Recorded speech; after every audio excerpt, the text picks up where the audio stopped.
નમસ્કાર મિત્રો. છૂટાછેડા.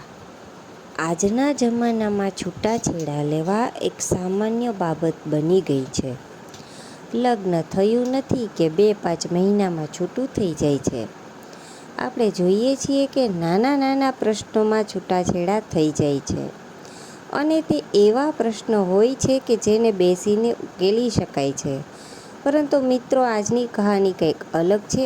આવા છૂટાછેડા જીવનમાં ક્યારેય પણ નહીં જોયા હોય. મિત્રો, આજની આ કથા શરૂ કરતાં પહેલાં આપ સૌને મારી વિનંતી છે કે તમે હજુ સુધી અમારી ચેનલને સબસ્ક્રાઈબ ન કરી હોય તો અત્યારે જ સબસ્ક્રાઈબ કરી દેજો. આ કથાને અંત સુધી જરૂરથી સાંભળજો તથા કોમેન્ટ બોક્સમાં હર હર મહાદેવ જરૂરથી લખી દેજો, જેથી ભગવાન ભોલેનાથની કૃપા આપણા સૌ પર નિરંતર બની રહે. તો ચાલો શરૂ કરીએ. અને એટલું જણાવશો કે તમે બંને છૂટાછેડા શા માટે લેવા માગો છો? નિવૃત્તિને આરે ઊભેલા જજ સાહેબે એક યુવાન યુગલને પૂછ્યું. યુવાનનું નામ સજ્જન શાહ અને પત્નીનું નામ નર્સરી. પરફેક્ટ મેચિંગવાળું જોડું. જો ખબર ન હોય કે આ બંને ડિવોર્સ લેવા માટે અદાલતમાં આવ્યા છે તો કોઈ અજાણ્યો માણસ એવું ધારી બેસે કે આ હીરો હિરોઈન પ્રેમ લગ્ન કરવા માટે ઘર છોડીને નાસી છૂટ્યા હશે અને વડીલો અમને અહીં ઘસડી લાવ્યા હશે. જજે પડ્યા સાહેબની આંખ પર આ માનસ હંસ અને હંસલીની જોઈને ટાઢી થશે, માટે જ તો એમને ઉપરનો પ્રશ્ન થયો હશે. પહેલાં જવાબ નર્સરી તરફથી આવ્યો. Ladies always first. બોલવામાં તો ખાસ એણે મોં મચકોડીને કહ્યું, સાહેબ, તમે એવું ન પૂછો કે મારે આ પુરુષથી છૂટાછેડા શા માટે લેવા છે, પણ એ પૂછો કે મેં શું જોઈને આવા લબાડ સાથે લગ્ન કર્યા. આઈ ઓબ્જેક્ટ યોર ઓનર. નર્સરીની રજૂઆત સાંભળીને સજ્જન શાહનો વકીલ ઉછળી પડ્યો. મારા અસીલની પત્ની અસભ્ય ભાષાનો ઉપયોગ કરી રહી છે. મિસ્ટર સજ્જન શાહને લબાડ કહીને એનું અપમાન. જવાબમાં નર્સરીના વકીલ પણ વચમાં કૂદી પડ્યો. બેસી જાઓ ભાઈ સાહેબ, એમ કાંઈ સજ્જન નામથી રાખવાથી કોઈ સજ્જન નથી બની જતું. જજ સાહેબ મારી ક્લાયન્ટ સાથે વાત કરી રહ્યા છે, એમાં તમારે કૂદી પડવાની જરૂર નથી. આના જવાબમાં પાછો પહેલો વકીલ બરાડા પાડવા લાગ્યો. વાતાવરણે ગરમી પકડી લીધી. એમાં સજ્જન શાહનો સૂર ઉમેરાયો. જજ સાહેબ, આ સ્ત્રી મને લબાડ કહે છે, પણ લબાડ તો એનું આખું ખાનદાન છે. જો તમે એવા સ્વર્ગસ્થ પૂર્વજોના સંસ્કારો વિશે તપાસ પંચ બેસાડી શકો તો મને ખાતરી છે કે એની 15,000મી પેઢીએ દુર્યોધન કે દુશાસન થયા હશે.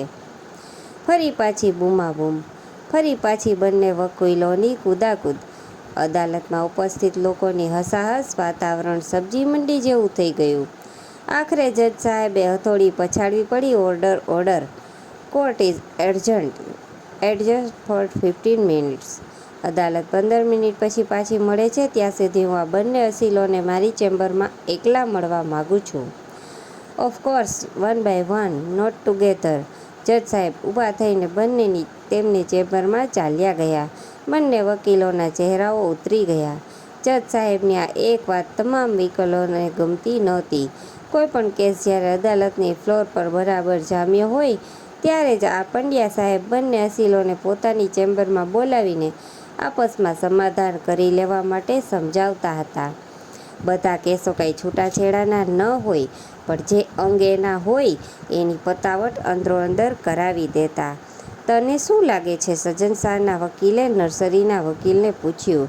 તારી હિરોઈન સમજી જશે એવું તને લાગે છે? કોઈ કાળે નહીં. મારી ક્લાયન્ટનું ચાલે તો એ તારા અસીલને ફરી અદાલતમાં ગોળી મારી દે, પણ તારાવાળાનું શું લાગે છે? એ માની જશે? અસંભવ. આ ભવની વાત છોડ, પણ આવતા જન્મે જો મારો અસીલ કૂતરા તરીકે જન્મ લેશે તો પણ એ આ કૂતરીથી દૂર જ રહેશે. જજ સાહેબ ભલે લાખ કોશિશો કરી લે, આ કેસમાં એ ફાવવાના નથી.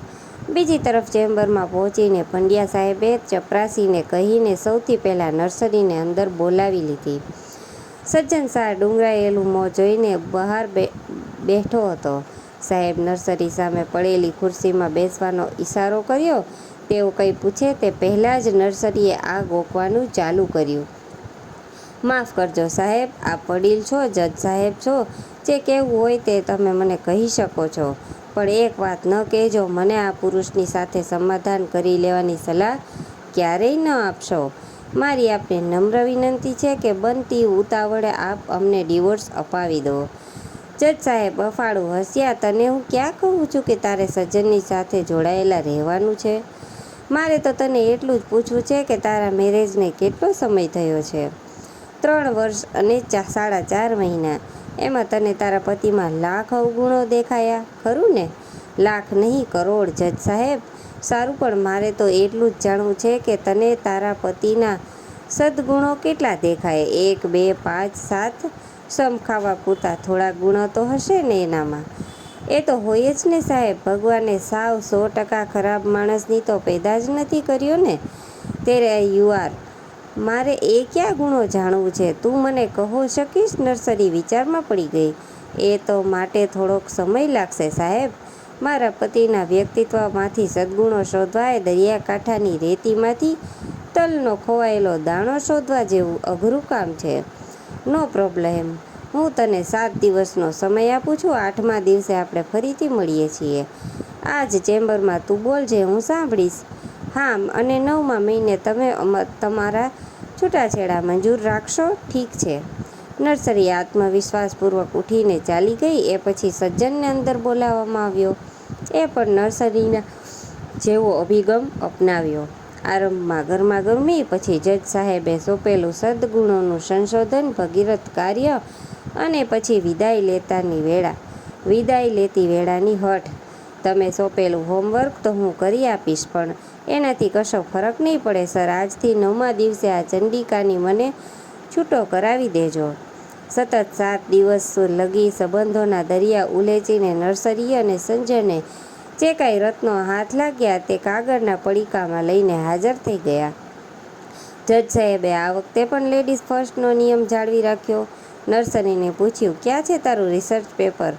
ઓહ, તો કંઈ 2-4 ફૂલસ્કેપ કાગળો લખીને આવી છે ને. મને તો એમ હતું કે માંડ એક નાની ચબરકીમાં તારા સજ્જનની સજ્જનતા સમેટાઈ જશે.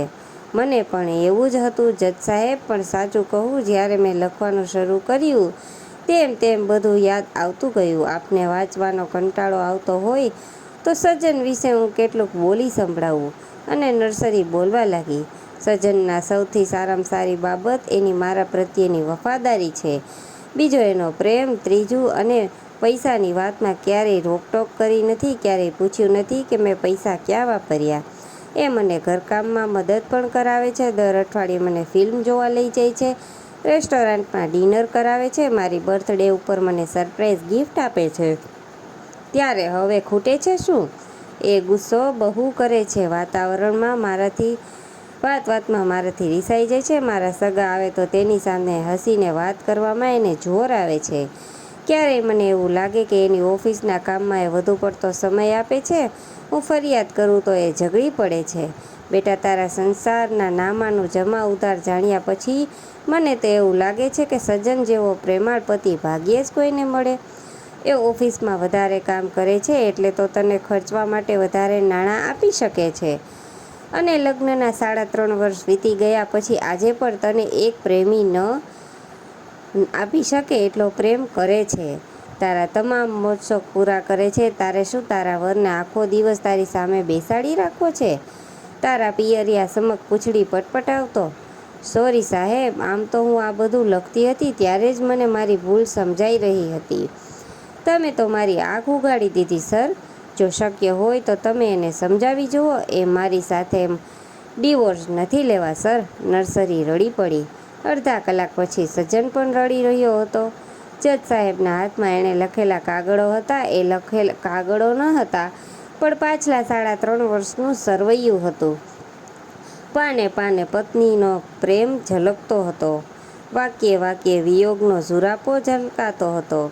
એણે તો જલ્દીથી કહી દીધું, મને તો મારી નર્સરી ખૂબ જ ગમે છે, એને હું નથી ગમતો.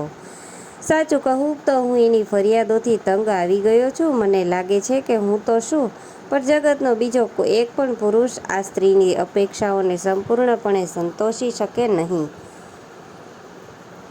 There you are. ઓ સજ્જન, આ તો દુનિયાનું સત્ય છે. આપણા એક સમર્થ લેખક હરીન્દ્ર દવેએ કહ્યું છે કોઈનો પ્રેમ ક્યારેય ઓછો હોતો જ નથી, આપણી અપેક્ષાઓ જ વધુ હોય છે.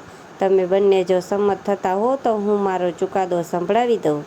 જજ સાહેબે ઘંટડી મારી. નર્સરી અંદર આવી. જજ સાહેબે જાહેર કર્યું, આજથી 3.5 વર્ષ પહેલાં અગ્નિની સાક્ષીએ તમને બેયને ઉમેદકેદની સજા ફરમાઈ હતી, તે પૂરી મુદત સુધી ભોગવવાનો હું હુકમ કરું છું. નર્સરી અને સજ્જન ઊભા થઈને એમના પગમાં ઝૂકી પડ્યા. સજા નહીં, અમને આશીર્વાદ આપો પપ્પાજી. અને છેલ્લે કહેવાનું મન થાય છે કે કેવી રીતે ખીલશે સંબંધોના ફૂલ જો શોધ્યા કરશું એકબીજાની ભૂલ. તો મિત્રો, આ કથા તમને વિડીયોમાં આપવામાં આવેલી માહિતી તમને કેવી લાગી તે કોમેન્ટ કરીને જણાવજો. અને વિડીયો પસંદ આવ્યો હોય તો વિડીયોને લાઇક અને ચેનલને